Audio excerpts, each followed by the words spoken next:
It's the final summer weekly until the start of the Premier League season. It's me, Dave Downey, it's Les Roberts, it's Pete McFarlane, and we're going to be looking ahead to a new season for Everton. Are we ready? We got enough players? Do we need more players? Are we getting relegated? Are we getting points against us? Are we going to get money taken off us? Are we going to be able to open the stadium next year? I was watching the video that the club have put out today, Pete, of the new stadium and the players wearing the nice suits and all that. They need to go around there with the helmets on and all that sort of thing and the high vis.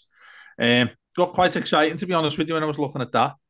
Um, some of the replies I saw were really funny. I think some of them are really nice, and the intention of them is really nice. But people are saying, it'll give players an extra incentive to want to stay at the football club and all that. I don't know whether because I'm I don't know, a bit of a cynic.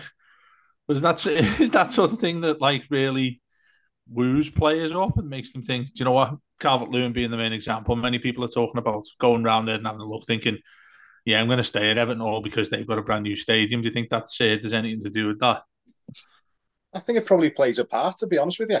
Just because of just because you can see the potential with the club, I think that it gives hope for the future of the club, and you want to be a part of it. It's a little piece of history, isn't it?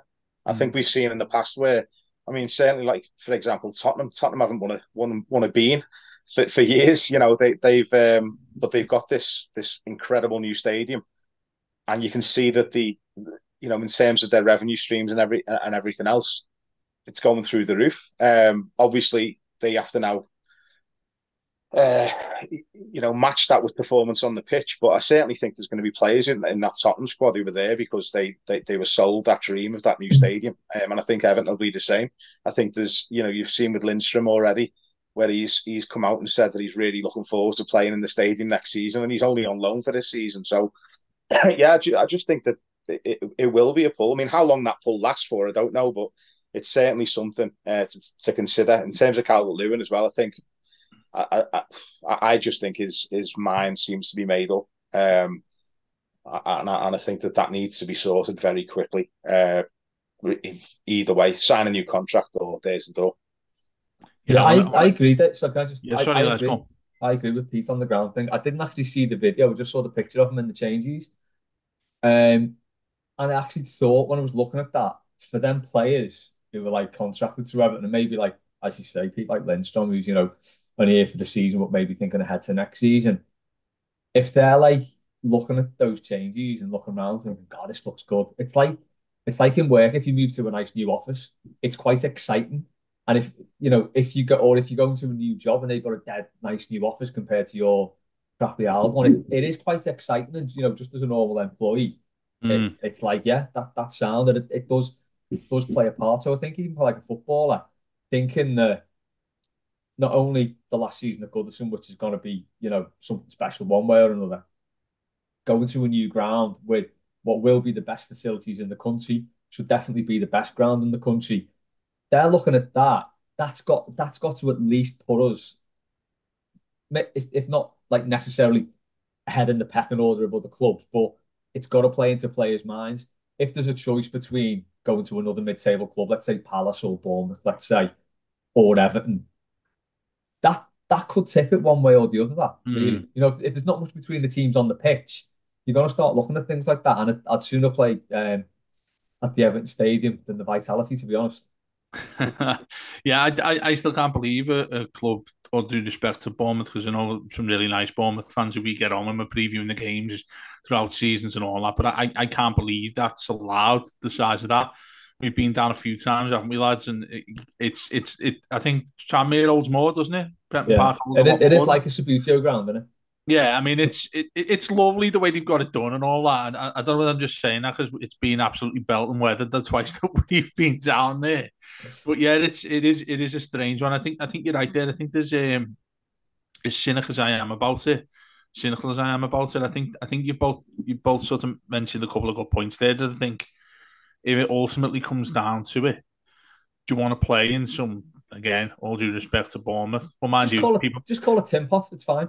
Well, yeah, but the thing that gets me is as well. But to move on with that, I'll come back to you on this first, Pete. Does this put added pressure onto the likes of Sean Dyche and others at the club here? The fact that it's a bit of an albatross on you around your neck when you're looking ahead to a new season, thinking we've got to get this right, because if we don't, we're going to miss going to what is realistically the promised land now when you look at it. Yeah, but I think it's good pressure. I think I don't think we want anyone resting on the laurels or taking, you know, not having the ambition to go and play there. I think if you're going to be scared of that, of being part of that history, then you don't deserve to be a part of it. If you know what I mean. Like, yeah. So we need players who are hungry and determined to make sure that they're still here for next season. That's why I like Lindstrom. His comments, I thought it was absolutely spot on. Love all that. It's like when you hear players about, like, you know, when players talk about having ambition to play in the Champions League. I don't mind it because I'd love it if every player had that same ambition, because maybe if they all did and they all performed to that level, we get there ourselves. Do you know what I mean? So I do think it does add pressure, but it's got to be good pressure. Surely, if you're a professional footballer and you're on God knows how much a week and you've worked all your life to train every day, you know, dedicate so much of your life to that profession. I think that's the type of thing that you want to be a part of. I think it just comes with it. You know, if you weren't able to step up to that pressure, then you would be playing in smaller stadiums. You know, you wouldn't be playing in the Premier League. So yeah, I think it's any added pressure can only be a good thing, in my opinion. Nice. Yeah, I'm the same. I was just thinking about Calvert-Lewin then and what you said. You know, like it looks like his mind's made up, and it does really, because it is getting to that point in the contract talks where the closer we get to January and he can sign a pre-contract. I think, is that in Europe or the Premier League? Is it just Europe? I think it's Premier League January. Is it Premier League as well? I think yeah. it's earlier for Europe, I think. Yeah, so basically, oh yeah, he can do that in the summer, I think, can't he? Mm. So basically, you know, he could have one eye on another club, and you do kind of think this ground move could unlock a lot of potential. You know, we've seen more false dawns than anyone, really. This could be another one. Hopefully it won't, because I think if this is another one, it will kill us. We need to make the best of this straight away. But you do just wonder if, you know, if that maybe will come into play as he goes round seeing the ground, thinking, you know what, I'd love to kick off here. Especially if, like you say, you know, if maybe he's got his agent in his ear and he's got like an inflated opinion of how good he is, he could be thinking, nah, I can get to Arsenal, I can get to Newcastle, I can get to Chelsea. They've got about 47 players as it is. But do you know what I mean? He could be looking at clubs who are top half, comfortably, big ground. But realistically, a move is going to be sideways. It's potentially going to be West Ham, something like that. He's only going to get us sideways or down, or when we move, what will probably be seen as a downward move. So you know, things like that should be playing on players' minds like that. They should want to play for Everton. And as you said, Pete, that pressure that's there for this final season of Goodison to make it a memorable one and not an absolute disaster. That's the pressure he wants. That's the pressure every footballer should want. I was watching the speed climbing yesterday in the Olympics, and it's incredible, that isn't it? The speed to get up that wall. It's ridiculous. Oh, man. I think we just got gold in that today, didn't we? That was the other climb, like the overhand climbing. Don't get too technical here, Les. That was nuts in itself. We got a gold medal from somewhere. Yeah, it was the climbing one, yeah. But I was watching them at the start and thinking, I really hate that feeling of pressure. Do you know when you're about to do something like that, like an event or something, and you get that horrible feeling? For people like me, I don't necessarily choke, but I hate it. It's a horrible feeling, and I never want to repeat it. For footballers, that should be the thing that drives it. That should bring out something different in you. And yeah, there is a lot of pressure this season. There will be a lot of pressure next season, because it's going to be like an away game every game potentially, because nobody is going to be used to that new ground. So it's going to be different for everyone. So there's a lot of pressure there, but as a professional sports person, that's what you should thrive on. That's what you should be in it for. So, you know, the more pressure, the better. I can get my booing slacks out as well for the first game of the week. Do you know what? It's really interesting what you say there about pressure and how you treat it, because, like you said there, you hate that feeling. Like, you know, I've watched a lot of the Olympics, I think, like most people have. When you see them, like the 100 meters, the 200 meters, and you hear Michael Johnson, who I think is one of the best presenters, one of the best analysts of whatever he does. I think he's amazing when you hear him speak about what he's talking about with the athletics as a pundit. when he comes out and says, it's got like a split second to work to look and analyze at 100 meters, literally a split second to analyze that, and he starts talking about when they tense. And he said, it's actually a mental thing where you don't tense up because literally you tense up and that slows you down and stuff like that. And I'm thinking, if you're like Noah Lyles has been in the news, hasn't he? Because he had COVID and all that sort of thing. That amount of pressure put on you, add to that the fact that your country as well is doing so. In our case, talking about Everton, it's with 40 players, and I always used to think when I was a kid, can you imagine you're one of the players that goes out onto the pitch? You'd be absolutely shitting yourself. You would be absolutely terrified. That's why I think you can spot the top young players from the ones that aren't going to make it, really, isn't it? When you see someone come on that early.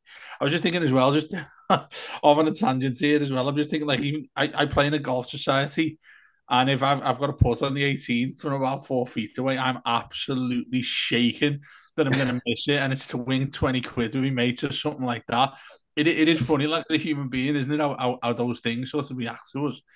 I want to move on to Calvert-Lewin, not so much in terms of where he's going to end up and what he's going to end up doing, probably at the end of this season, or hopefully at the end of this season, if he is going, because it'd be an absolute disaster if this happened before the end of August, wouldn't it? A lot of positive stuff done business-wise, Pete. 5 players in. Some that you wouldn't necessarily associate with a type of player that Sean Dyche would buy, i.e. younger players. We've gone and done that. I'd like to think he was heavily involved in that, as well as Kevin Thelwell, who I've praised, and he's completely turned my mind around in him, given the business we've gone and done. Obviously, it remains to be seen how well they do. But there's still a massive gap there that I think all of us, the elephant in the room, whatever way you want to say it, there's a massive problem in the fact that Calvert-Lewin is still our main striker.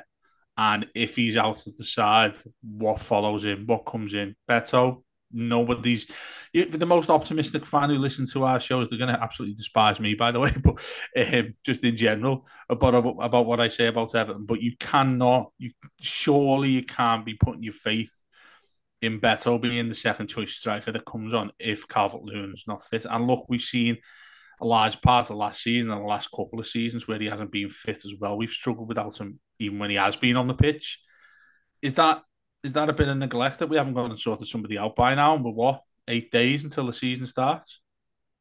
Well, I think again, it's down to Calvert-Lewin.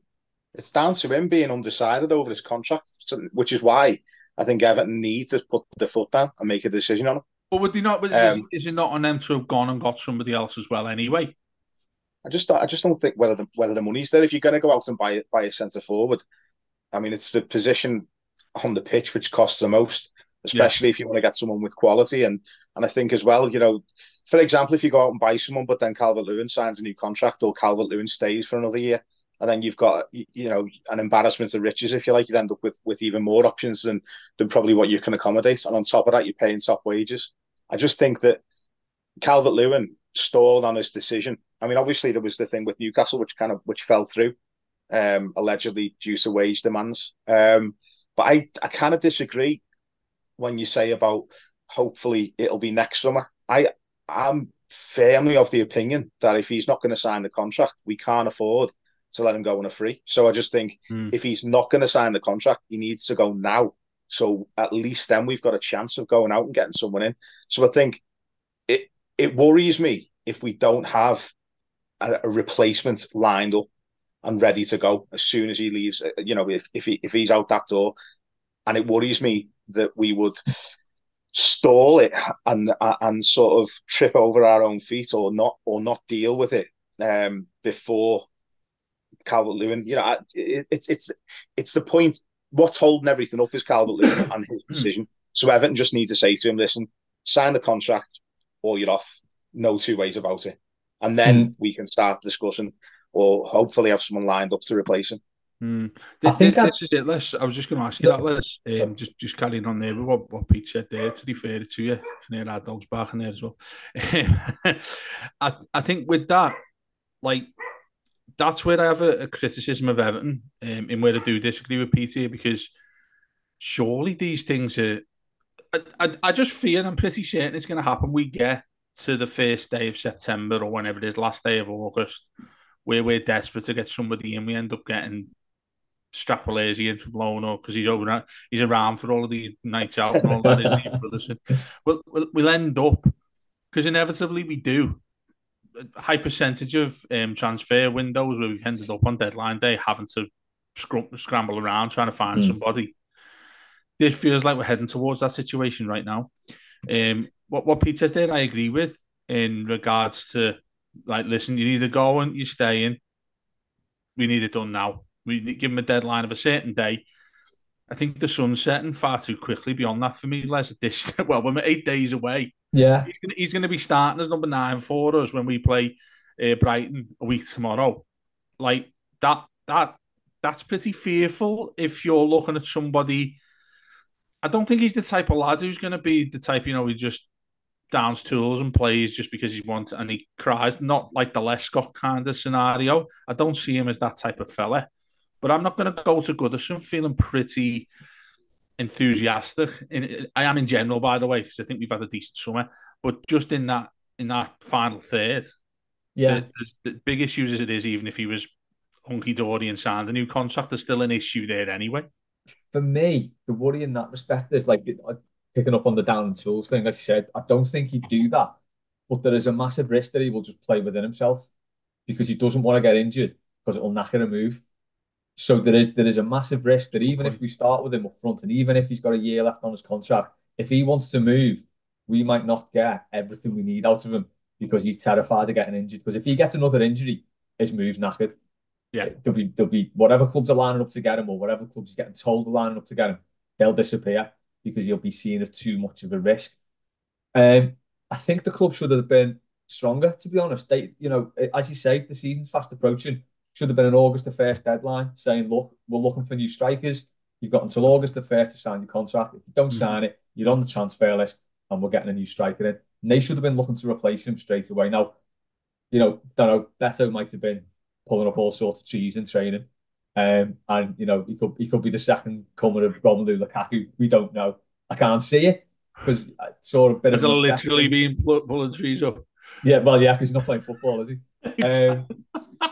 But yeah, he didn't really do that much at Preston for the short time he was on. I haven't seen anything pre-season to suggest that he's going to be, a replacement for Calvert-Lewin because let's not mess about. Calvert-Lewin is a very good player.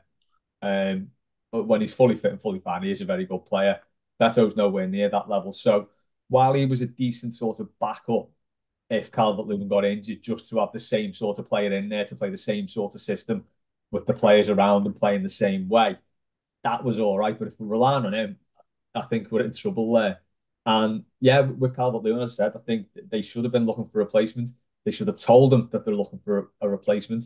And they should have said, you got until the 1st of August to sign. If you don't, you're on the transfer list. We can't be getting held to ransom by players in that way. We haven't got the money to do that. We've not got the squad depth to do that. We should have learned our lesson with Lukaku basically when he just turned around and said, actually, no, I'm not signing it. It's slightly different circumstances, I know, but things like that are where the club should be like, well, no, we are the club. You are our player. You don't hold us to ransom. I know players do, but I think the club should have been a lot stronger. And it is worrying that we're starting the season with that forward line, especially as, Chimiti's injured. Don't know how long he's out for, but our options are limited up front. We didn't score many goals last season. I think it was fewer than everyone but Sheffield United and Luton, wasn't it? I think so so, goal yeah. scoring could be a problem again going into the season. And, you can't, although I think every team should be built on a solid defence, you need a little bit more ahead of that. You can't rely on your defence like week in, week out. Do you put a bit of I'm not going to say blame on Dice, but responsibility, I think, is the right word on Dice with this, because defensively he's got it to a T, hasn't he? What were we, third or fourth best defence in regards to fourth least amount of goals in the Premier League? Yet we were in the bottom 3 in regards to how many goals we scored. I think it's pretty obvious when you look at that. It doesn't take you to be a professional football manager like Sean Dice to look at that table and think, where our issues are? They're blatantly there. I'm sure. I'm not trying to speak for him, but I'm pretty sure his argument for that would be what comes as a priority first, and that is defensively. And essentially, that's what's kept us up. No denying that. But you want Everton in a position where we're not sitting there thinking, do you know what, we need to win every game 1-0. If we can see the goal, we're not going to win. Because I can't think of many games off the top of my head where we've gone behind or turned the game round, or we're drawn and we score last minute, or any that sort of thing. It doesn't feel like we've been like that for a very, very long time. Don't think that's the niche of Sean Dyche's world, Pete. But again, that's what does surprise me with the players we've brought in too. Guess what I'm going to ask you is bluntly: is it that hard to go and get a striker? Is it that difficult to go and get a new striker? I know with the lads that's gone back to Villa from Hull, Villagine, that looked like it was on the cards for a while. That didn't happen. Where's the backup there? This is where I go a bit of Jekyll and Hyde here with Thelwell. If you're going to go and try and do that, which is what, like a month, 8 weeks ago, maybe 6 weeks ago, when he's trying to go and do that, where's the priority after that? Where are you going next, Kev? You must have somebody there on your little black book. You've got to have somebody, the way transfer markets work, you must have something that's there that you can go and do. We surely, and he surely doesn't have the naivety that we've had so many times with director of footballs in our recent history to think, you know what, I've got a list, an A, a B, a C, a D plan. Doesn't feel like we've had that simply in that position, and that goes against what we were talking about there with, relatively excited with a couple of these lads that we brought in. Really looking forward to seeing them what they do. But that position alone seems specifically like something we've struggled with. Yeah, I mean, one thing I'd say is that Philogene, the one who went from I can't say that name without thinking about Billie Jean, Michael Jackson. So I can't do it without thinking about Aladdin. He's not a Genie. There's all sorts of things you could sing about that lad. Gutted. But yes.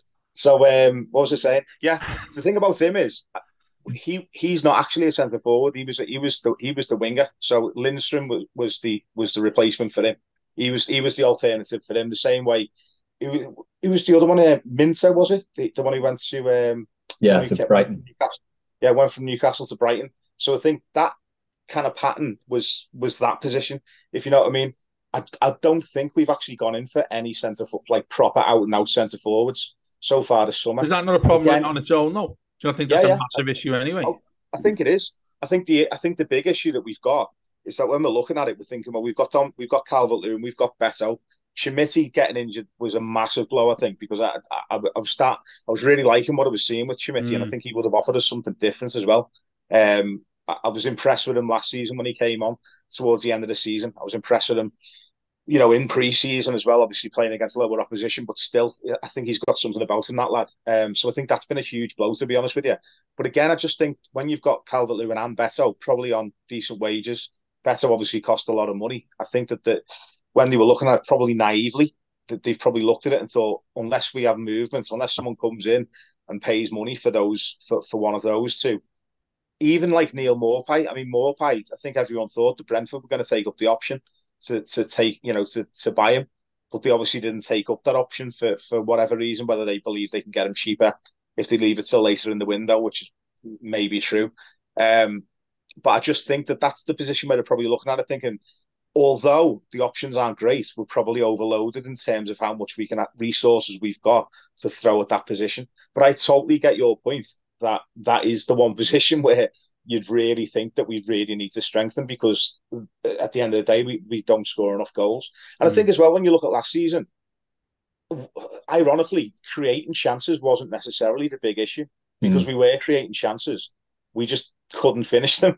And whether that's the quality of the chances, I mean, your eyes, I always say that stats lie, your eyes don't. I go to matches and people would say, oh, we had all these chances created. And I'd look at it and think, well, I didn't actually think we ever looked like scoring, to be honest with you. But maybe if you've got a striker who's on top form, who's full of confidence, they just, that's their bread and butter. Look at Romelu Lukaku, for example. Lukaku, you could stick him in any team and he would have scored goals. Yakubu was the same. Yeah. We haven't really got that. And I think Calvert-Lewin, when he's fully fit and firing, is probably the closest we've had to someone like that. But he's never really going to reach the level of a Lukaku or a Yakubu. So it's such a difficult position to get right, and it's so difficult as well when you've got limited options anyway, but you don't necessarily play the same style of football that other teams do as well. Do you know the annoying thing for me about Calvert-Lewin is um, he was neck and neck basically with Dominic Solanke in that England age group, Yeah, and he always looked like he was going to be the better player of the two. Mm-hmm. And now last season in particular, Solanke's come on a lot, had a really good season, and now he's getting touted with a move to Spurs. Yeah, I think But he's gone Calvert-Lewin's today. I dropped think off. he's 60 million, by the way. Yeah, he's dropped off massively. And you just think, why hasn't he got to that level? Now I know there's been injuries and stuff, but last season he did actually play a lot of games there and just didn't really score many goals. We had a lot of good chances. The one against Villa sticks out for a kickoff. Was it last season that he volleyed one over the bar in the 6 yard box against Yeah. Newcastle? yeah, yeah. So they are like chances that any striker should be finishing. And it just feels like he's never really going to reach that level for whatever reason, which is dead annoying because he always looked like he would ahead of other people in that same sort of English player age group. Um, and yeah, it is a huge problem. He could have an Ancelotti season, and then he goes for nothing. But the club's in a much better position than it was last season. I think that's the ideal scenario for us now. If we're not going to sell him, that he comes in and he does that and he gets off somewhere. But he's left us in a better position Yeah. than we have been in recent years. But yeah, it is worrying because as you said, Dave, like scoring goals has been the problem. As you said, Pete, creating chances wasn't necessarily, Mm. and we've not gone out and addressed that. We'll get more goals from Lindstrom by the look of it. He looks like he knows where the net is. But yeah, it's a big worry for me that. Yeah, I mean, I think that the term chance covers all manner of sins, really, doesn't it? Because you can say it's a chance like the City he's missed, the one he missed against Salford, was it as well, where he's like a yard Yeah, out. That something he's saying a chance he's got, I don't know, from about 30 yards out when he has a shot. That various things mean chance, don't they? But it'd be interesting to see to sort of play a bit of devil's advocate with this here, Pete, that how much we're able to create anyway. Because say you were to throw in Lukaku, as you mentioned, there's an example. Say to throw him, do you think he's going to bang in 25, 30 goals given what we can create from various positions on the pitch? And that is why it adds all the more frustration to me to whoever's decided not to go after the striker more aggressively. I think the word is right to say about getting somebody. How many times we've discussed it? We've had this debate quite a bit over summer. What do you think needs addressing first? And many of us have said the midfield since Onana left, fullback areas since we've got Young and Seamus who I don't know about 105 between them, like Dave Watson and Richard Goff back in the day. There are various things that needed addressing. I think we've done that in certain parts. I think we've done it well. I'm quite excited by some of these lads that we've brought in. I mean, that I just feel as if that lets them down. And by that I mean you've brought in a midfielder there, a kid who hopefully will get a lot of game time and we'll see what he's all about. I know you've brought in the lad from, I'm going to say the lad from everywhere because that's what we end up doing, isn't it? The lad from Napoli, we brought him in. We brought in Dai in as well. These are promising players here that we've brought in, that just haven't settled. In the certain clubs that they've been at.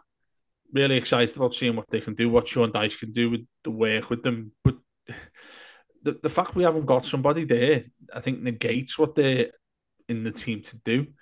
And that makes me more optimistically move on to what you think we've got going into this season and how you feel in general about it there, including Calvert-Lewin or not.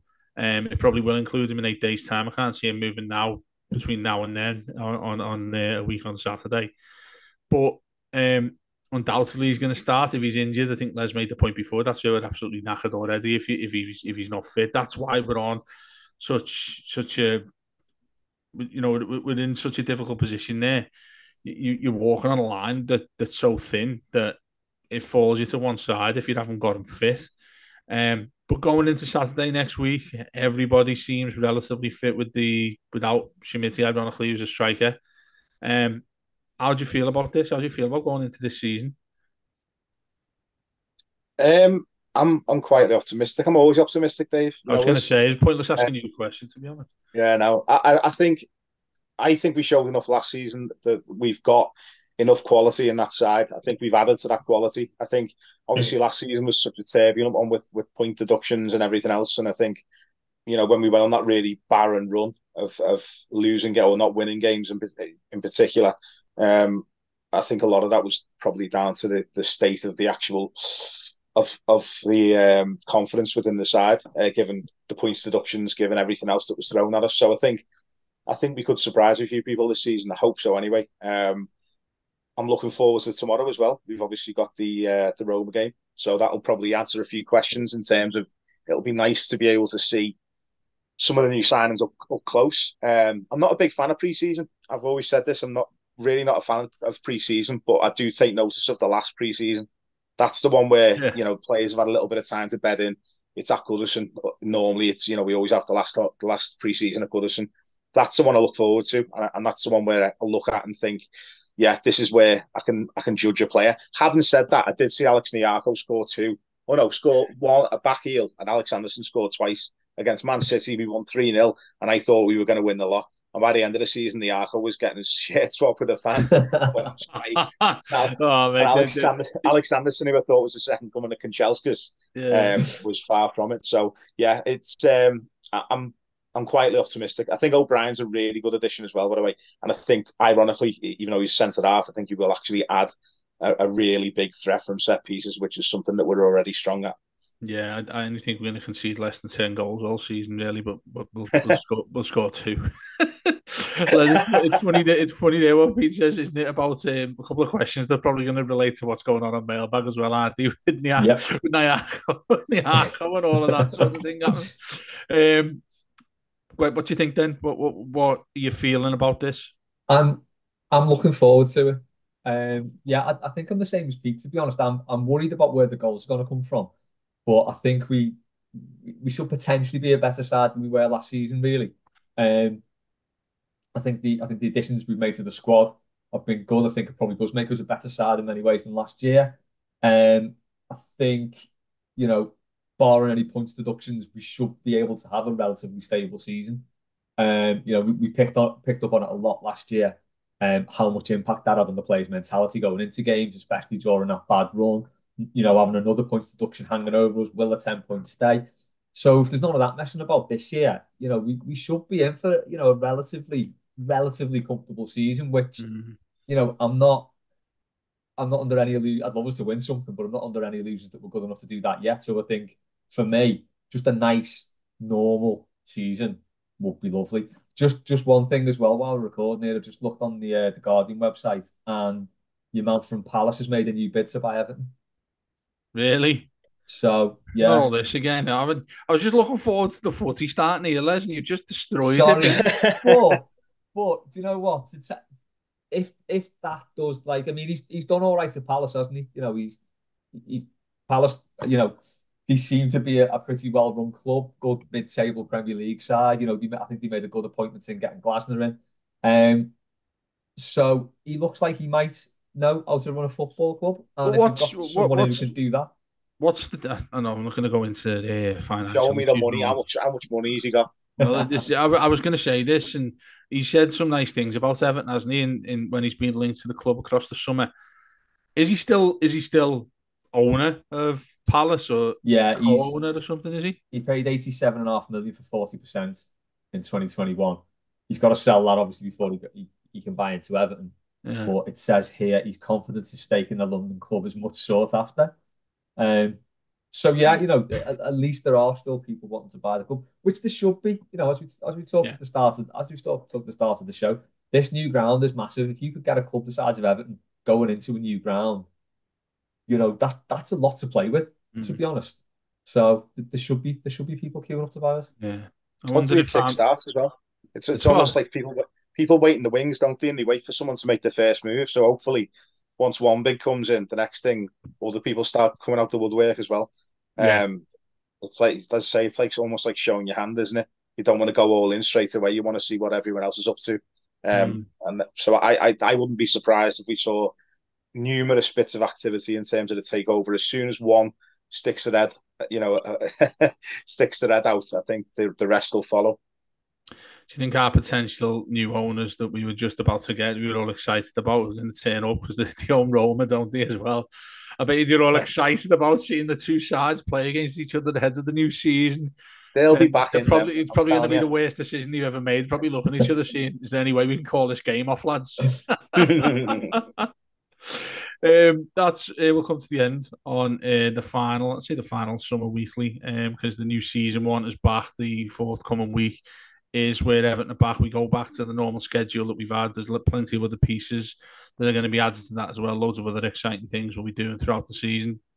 And of course, we'll have our first preview of the season when Matt Jones talks to some fella from Brighton, a journalist from Brighton. It's normally someone really good anyway, so make sure you're listening to it. It's much better than what I've just said it is. Some fella from Brighton. He'll be chatting to some fella from Brighton. Really sold it well there. Just some fella from Brighton. The pressure's on. The pressure's on now, Matt. But yeah, thanks for listening to us and sticking with us all summer long. As you know, we never ever stop. We continue all through and around the year, around the season. I think everybody's reasonably, wouldn't go as far to say maybe excited, but reasonably looking forward to a new season and what Everton can go and do. We have got, 8 days till Everton start against that game at Brighton. Loads of build-up coming up, as I said. And we'll speak to you in the week ahead. Up the Toffees.